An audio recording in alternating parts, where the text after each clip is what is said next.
लिए बेहतर व्यवस्था बना सकते हैं। और पहले मैं दलों की मदद कर रहा था, अब इनकी मदद कर रहा हूँ। आपने पूछा कितने दिनों में बिहार के लोगों को समझ में आ जाएगा। मुझे इसका कोई इल्म नहीं है और ना मुझे उसके लिए कोई घबराहट है। आप देख रहे हैं पदयात्रा जो मेरी चल रही है, इसमें कोई किलोमीटर फिक्स नहीं है। इसमें ये नहीं फिक्स है कि हमको 6 महीना में इसको कर लेना है, झंडा गाड़ के फिर खड़े हो जाना है। हमें बिहार के जहां तक हो सके जनमानस तक अपनी बात को पहुंचाना है, उनको समझाना है, उनसे जाकर मिलना है, समझना है और उनको संगठित करने का ये प्रयास है। करने में 2 बरस भी लग सकता है, 3 बरस भी लग सकता है। इसके बाद जनता समझेगी कि नहीं समझेगी, ये बात, ये निर्णय तो आप लोग को देखना करना है। जब मैं चल रहा हूं पैदल तो मैंने कोई दल नहीं बनाया है, मैं कोई वोट नहीं मांग रहा हूं, मैं कोई लोगों की मदद नहीं कर रहा हूं। लेकिन जो लोग हजारों की संख्या में सुबह से शाम तक मिलने आते हैं, हम रात में 12 बजे 1 बजे तक लोगों से मिल रहे हैं, सुबह से शुरू करते हैं। तो आखिर कुछ लोगों को तो जरूर कुछ समझ में आ रहा होगा, तभी लोग आ रहे हैं। हम तो जाति की बात नहीं कर रहे हैं, हम हिंदू मुसलमान की बात नहीं कर रहे हैं, हम नाली गली सड़क की बात नहीं कर रहे हैं। हम अपने भाषणों में, अपने संवाद में तो मैं लोगों को ये बता रहा हूं कि भाई तुमसे गलती क्या हो रही है। इसके बावजूद लोग मानते हैं और कहते हैं कि नहीं भैया जो बात आप बता रहे हैं वो ठीक है, आप ये प्रयास कीजिए, आपसे हम लोग जुड़े हुए हैं। समय लग सकता है, इसमें कोई दो मत नहीं है। आखिर जब 70-75 साल में कोई व्यवस्था बिगड़ी है तो 7 दिन में तो ठीक होगी नहीं। दूसरा जो ये तरीका है लोगों को जाकर बताने का, तो पूरा बिहार में हम जाकर पहले लोगों को बताएंगे, तभी तो ये समझ में आएगा कि लोगों को बात समझ में आई कि नहीं आई। जिन जगहों पर हम गए हैं वहां पर लोगों को समझ में आ रहा है, ऐसा मुझे लगता है। क्योंकि पदयात्रा जब मैंने शुरू किया था तो मेरा लक्ष्य था कि हर प्रखंड से 20 लोगों को कम से कम हम ढूंढ कर समझा कर निकालेंगे। और वो 20-20 लोग भी अगर हर प्रखंड से आ जाएं तो पूरे बिहार से करीब 12-15 हजार लोग हो जाएंगे। वो लोग मिलकर ये दल, ये नया विकल्प, नया व्यवस्था बनाएंगे। अभी जहां तक पदयात्रा हुई है उसमें हर प्रखंड में 2000 से 2500 लोग इस परिकल्पना से, इस सोच से जुड़ रहे हैं। प्रखंड की आबादी 2.5 लाख है, 2500 उसके हिसाब से बहुत बड़ा नंबर नहीं है, लेकिन 2500 एक प्रखंड से कोई नया दल बनाने के लिए आ रहा है, ये संख्या अपने आप में अद्भुत है। किसी भी दल के पास एक प्रखंड में 2-2500 कार्यकर्ता नहीं हो सकता, उसके वोटर चाहे जितने भी हों। तो उस नजरिए से जरूर लोगों को कुछ बात समझ में आ रही है, लेकिन इसका असर कितना होगा ये तो जब पूरी यात्रा खत्म होगी, जब दल बनेगा, जब वो दल के तौर पर हम समाज में जाएंगे, तब पता चलेगा कि लोग इससे कितना जुड़े और नहीं जुड़े। कांग्रेस के राहुल गांधी का जो भारत जोड़ो यात्रा था उससे कितना अलग है आपकी? भाई राहुल गांधी बहुत बड़े आदमी हैं। वो कांग्रेस पार्टी के लिए पदयात्रा कर रहे थे, अपने लिए पदयात्रा कर रहे थे। और 6 महीने, ठीक बात है, 6 महीने में उन्होंने पूरे भारत की यात्रा करी। हम बहुत छोटे आदमी हैं, हमारे पास दल भी नहीं है और हम 15 महीना से पैदल चल रहे हैं और हम कुल जमा 12 जिले में 40-45% बिहार ही घूम पाए। तो निश्चित तौर पर फर्क है। राहुल गांधी जी रोड पर चलते हैं, हम लोग गाँव में चलते हैं। राहुल गांधी जी ने एक तय सीमा में उन्होंने उस यात्रा को पूरी की। हमारे पास कोई समय सीमा ही नहीं, हम बेरोजगार बैठे हुए हैं तो 2-4-5 बरस भी घूमेंगे, हमें कोई दिक्कत नहीं है। उनके पास बहुत सारे काम हैं, पूरा देश उनको देखना है, तो 6 महीना ही समय निकाले तो उनके लिए बहुत है। मुझे ऐसा लगता है कि बिहार को के बेहतरी के लिए मुझे 2 साल लगे, 3 साल लगे, मुझे जमीन पर उतरकर गांव-गांव जाकर जो काम मैं कर रहा हूं वो करूं। दूसरा क्या कर रहा है उससे हमें कोई लेना देना नहीं। सर 2014 से जो देश की राजनीति में उपजा है जाति धर्म, आप पद यात्रा चला रहे हैं, बिहार के लोगों को जागरूक कर रहे हैं, विकास पे चुनाव लड़िए, अपने लिए चुनाव लड़िए, अपने बच्चों के लिए वोट दीजिए। आपको लग रहा है कि यहाँ के लोग आपकी बात से सहमत हैं या फिर आपकी बात को समझ रहे हैं? भैया मैं आपको बार-बार वही सवाल आप दोबारा पूछ रहे हैं जो साहब ने पूछा। लोग समझ रहे हैं कि नहीं, ये बात तो आप लोगों से पूछिएगा, हम तो बता नहीं सकते हैं, हम तो अपनी बात कह रहे हैं। आपने कहा कि अगर लोग, मैंने ये कहा कि अगर लोग समझ नहीं रहे तो यहाँ आ क्यों रहे? हम किसी को गाड़ी भेजकर तो बुला नहीं रहे, हम तो यहाँ कैंप में बैठे हुए हैं। 25 आदमी आएगा तो भी बात करेंगे, 500 आदमी आएगा तो भी बात करेंगे। कोई आपको ये नहीं मिला होगा ये बताने वाला कि प्रशांत किशोर ने गाड़ी बस भेजा है, हम लोग को कैंप में बुलाया है। हम आकर यहाँ पर कैंप लगाकर बैठे हैं, अपनी बात कह रहे हैं। आपको अच्छा लगे तो जुड़िए, नहीं अच्छा लगे तो जहाँ है वहां रहिए। ठीक है भैया। नीतीश कुमार का बनारस रैली होने वाला है। आप बोलते हैं कि नीतीश कुमार का राष्ट्रीय स्तर पर कोई वर्चस्व नहीं है। हमको बोलने की जरूरत है। नीतीश कुमार का बिहार में जब कोई वर्चस्व नहीं तो राष्ट्रीय स्तर पर कैसे वर्चस्व हो जाएगा? आप हमारे कहने पर मत जाइए। 243 विधायकों के यहाँ पर विधानसभा में नीतीश कुमार का 42 गो विधायक है, तो क्या बताता है कि बिहार में बहुत उनका वर्चस्व है। 12-13% पूरे बिहार में वोट उनको मिला है, तो ये क्या बताता है? अगर 100 में 12% आपको वोट मिलेगा तो बिहार में आपका वर्चस्व बताता है। तो जिसका बिहार में ही वर्चस्व नहीं है उसका देश में कैसे हो जाएगा? ये तो लॉजिक, कॉमन सेंस की बात है। रैली करने को तो जाके आप जाकर केरल में रैली करने लगे तो कोई रैली करने पर तो रोक है नहीं। सुशासन बाबू क्यों कहला रहे हैं? हमको तो कोई नहीं मिला जो नीतीश कुमार को सुशासन बाबू अभी कह रहा है। पहले किसी जमाने में 2005 से 2012-13 का एक दौर था जब लोगों को, बिहार की जनता को ऐसा लगा था कि बिहार में कुछ सुधार हो रहा है, और वो इसलिए लगा था कि बिहार की जनता ने 15 बरस लालू राज, जंगल राज देखा था। तो जब बहुत अंधेरा होता है उसमें एक छोटा सा दिया भी जलेगा तो उसका प्रकाश थोड़ा ज्यादा दिखता है, और कुछ प्रयास उन्होंने शुरुआती दिनों में किया भी था। लेकिन 2014 के बाद जो नीतीश कुमार हैं उनको कोई भी सुशासन बाबू नहीं कहता। वो तो खुद ही अपने आप को अगर कह रहे हैं तो सुशासन बाबू कह रहे हैं, जनता तो नहीं कह रही है। कहीं गांव देहात, सड़क, पंचायत पे तो हमको कोई नहीं मिला ये कहता हुआ कि नीतीश कुमार सुशासन बाबू है, या जो राज वो चला रहे हैं इसमें सुशासन है। लोग तो ये बताते हैं कि लालू जी के राज में अपराधियों का जंगल राज था, नीतीश कुमार के राज में अधिकारियों का जंगल राज है। फर्क तो कुछ नहीं है दोनों में। अच्छा, बहुत लंबे समय से नीतीश कुमार और तेजस्वी यादव एक मंच पे दोनों साझा नहीं किए, क्या लग रहा है आपको? नीतीश कुमार फिर भाई इतना हम दिमाग लगाते नहीं है नीतीश कुमार कहाँ रहेंगे, तो किसके साथ मंच साझा कर रहे हैं। नीतीश कुमार को खुद नहीं पता है कि वो कहाँ रहेंगे। हमको इतना पता है कि नीतीश कुमार के राजनीति का ये अंतिम दौर चल रहा है। आने वाले कुछ महीनों में, खास करके लोकसभा चुनाव में चुनाव के साथ नीतीश कुमार के दल, जनता दल यूनाइटेड का विघटन शुरू हो जाएगा, और उसके बाद कुछ महीनों में उनका पूरी तरीके से यहाँ खात्मा हो जाएगा राजनीतिक तौर पर। वो न दल बचेगा, न दल के लोग बचेंगे, न दल के नेता बचेंगे। लोकसभा चुनाव तक जितना हाथ पांव मारना है मार लीजिए, 1-2 सीट जहां लड़ना है लड़ लीजिए। 1-2 कहीं कोई सफलता मिल जाए तो मैं नहीं कह सकता हूं, लेकिन हमने ये कहा है कि लोकसभा चुनाव में नीतीश कुमार के जनता दल यूनाइटेड को 5 सीट भी नहीं आएगा।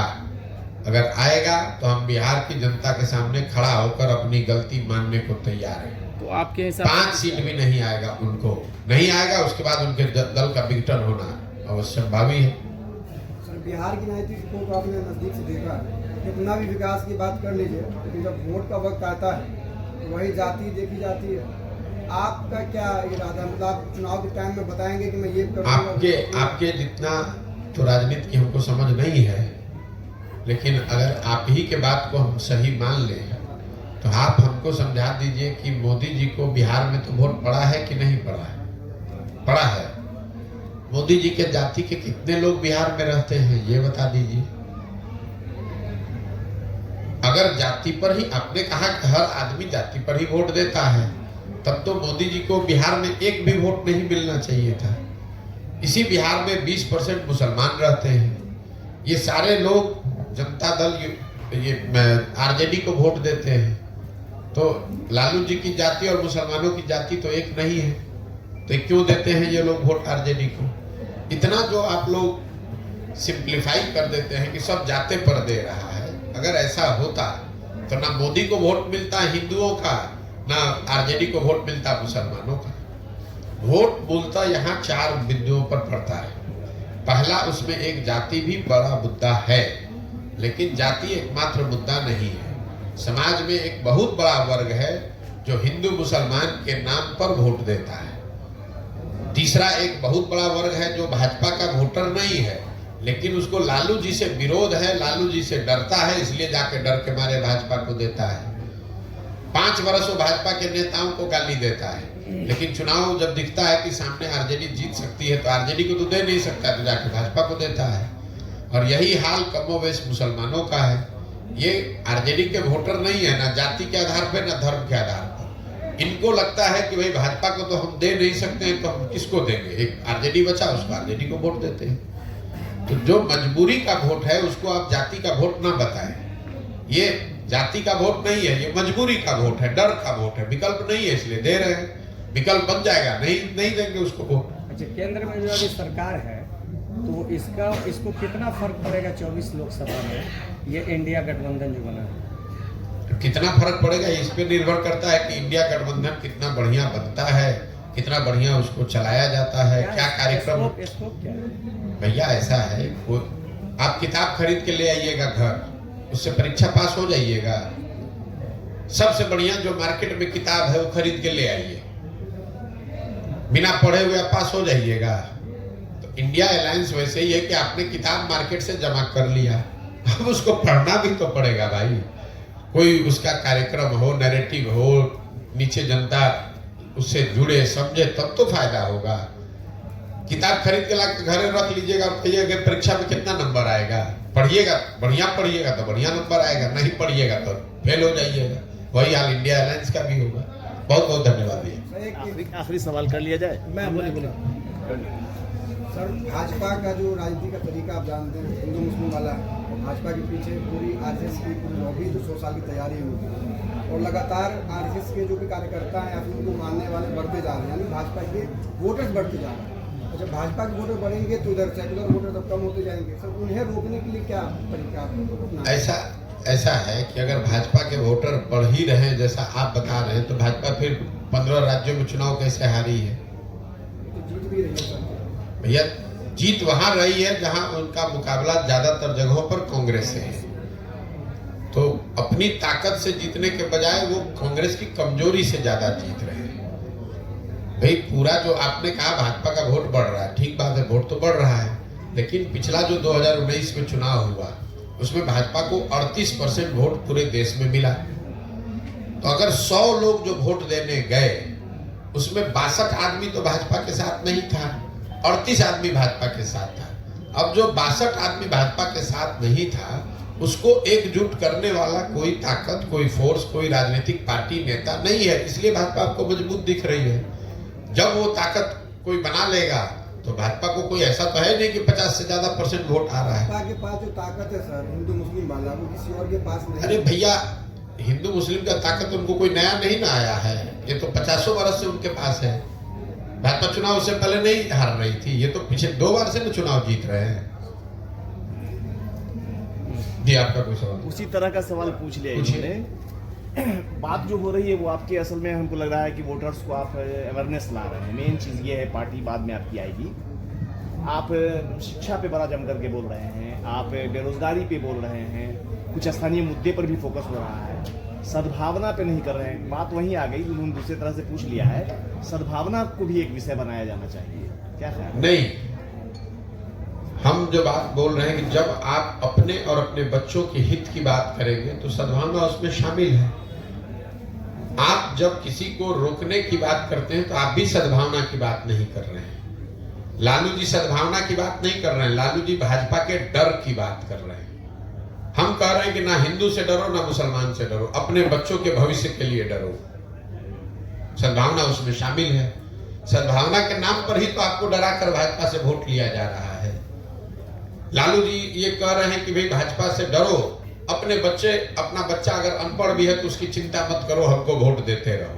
भाजपा वाले भी यही कह रहे हैं कि भाई तुम मुसलमानों से डरो, तुमको तुम्हारा बच्चा बेरोजगार बैठा है उसका चिंता मत करो, तुम हमको वोट देते रहो क्योंकि मुसलमान से तुमको लड़ाई लड़नी है। तो ये सद्भावना कहाँ हुई? ये सद्भावना नहीं है, ये दूसरे का डर दिखाकर अपना पेट भरने वाली बात है। हम कह रहे हैं कि भैया तुम ना मुसलमानों की चिंता हिंदू करें, हिंदुओं की चिंता मुसलमान करें। सर, देश में आप अपने बच्चे की चिंता कीजिए।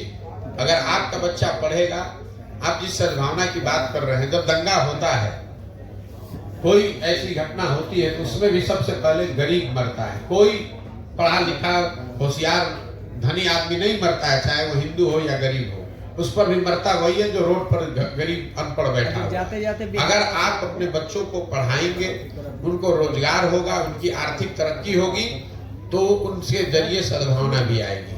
नहीं तो सद्भावना के नाम पर लालू जी आपको 30 वर्ष से मुसलमानों को कह रहे हैं कि भाजपा को हमको हराना है। भाजपा तो हारी नहीं, भाजपा तो 2 MP से बढ़ के 300 MP हो गई। 30 वर्ष में मुसलमान उनका बंधुआ मजदूर जरूर बन गया। 2 पीढ़ियां आपकी बर्बाद हो गई। आपने उनके पढ़ाई की चिंता नहीं की, आपने अपने गांव में सड़क बिजली पानी की चिंता नहीं की। आप भाजपा को हराने के नाम पर, सद्भावना के नाम पर उनको वोट देते गए।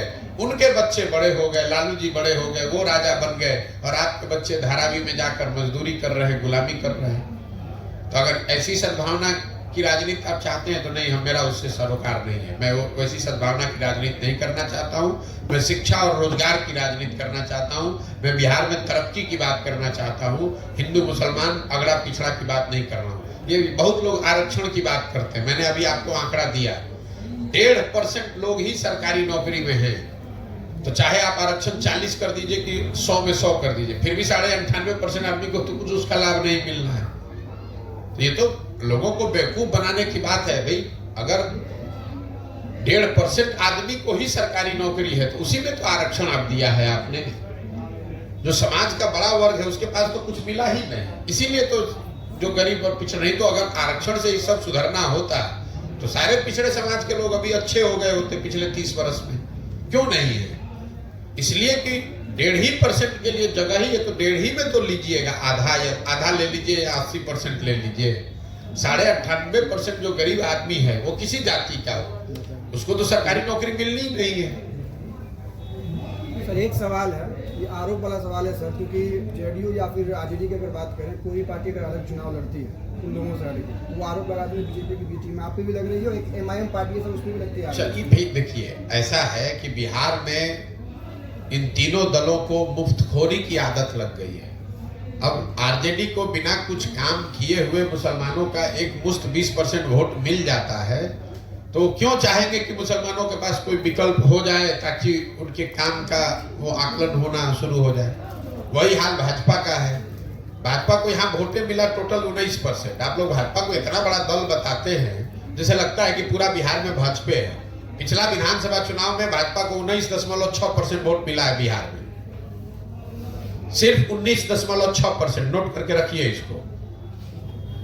आप ऐसे बता रहे हैं जैसे बिहार का हर आदमी भाजपा को वोट दे रहा है। भाजपा को वोट वो मजबूरी में दे रहा है। सामने लालू है, लालू के जंगल राज से उसको डर लगता है तो जाके डर के मारे भाजपा को वोट दे देता है। देश में उसको कोई दूसरा विकल्प दिख नहीं रहा है तो दिखता है भैया ये लालू के दादर से तो अच्छा है, चलो मोदी को ही दे दो, इसलिए वोट मिल रहा है। विकल्प के रूप में आप हो सकते हम कोई तीसरा विकल्प नहीं, एक ही विकल्प है जो शिक्षा, रोजगार और तरक्की का विकल्प है। वो जनता का विकल्प है, वो विकल्प बनाने का प्रयास कर रहे हैं। जब विकल्प बनेगा तो आप देखिएगा ये दोनों का दोनों कट के साथ हो जाएगा। लोग इतना त्रस्त है बिहार में, चाहे भाजपा हो, जदयू हो, आरजेडी हो, लोग इतना त्रस्त है। कौन नहीं चाहता है कि उसके बच्चे को अच्छी पढ़ाई मिले? आप देश में सबसे गरीब पिछड़े हैं, आपके घर के सारे लोग पूरे जीवन मजदूरी करते हैं, किसको अपना जिंदगी नहीं बदलना है? बहुत बहुत धन्यवाद।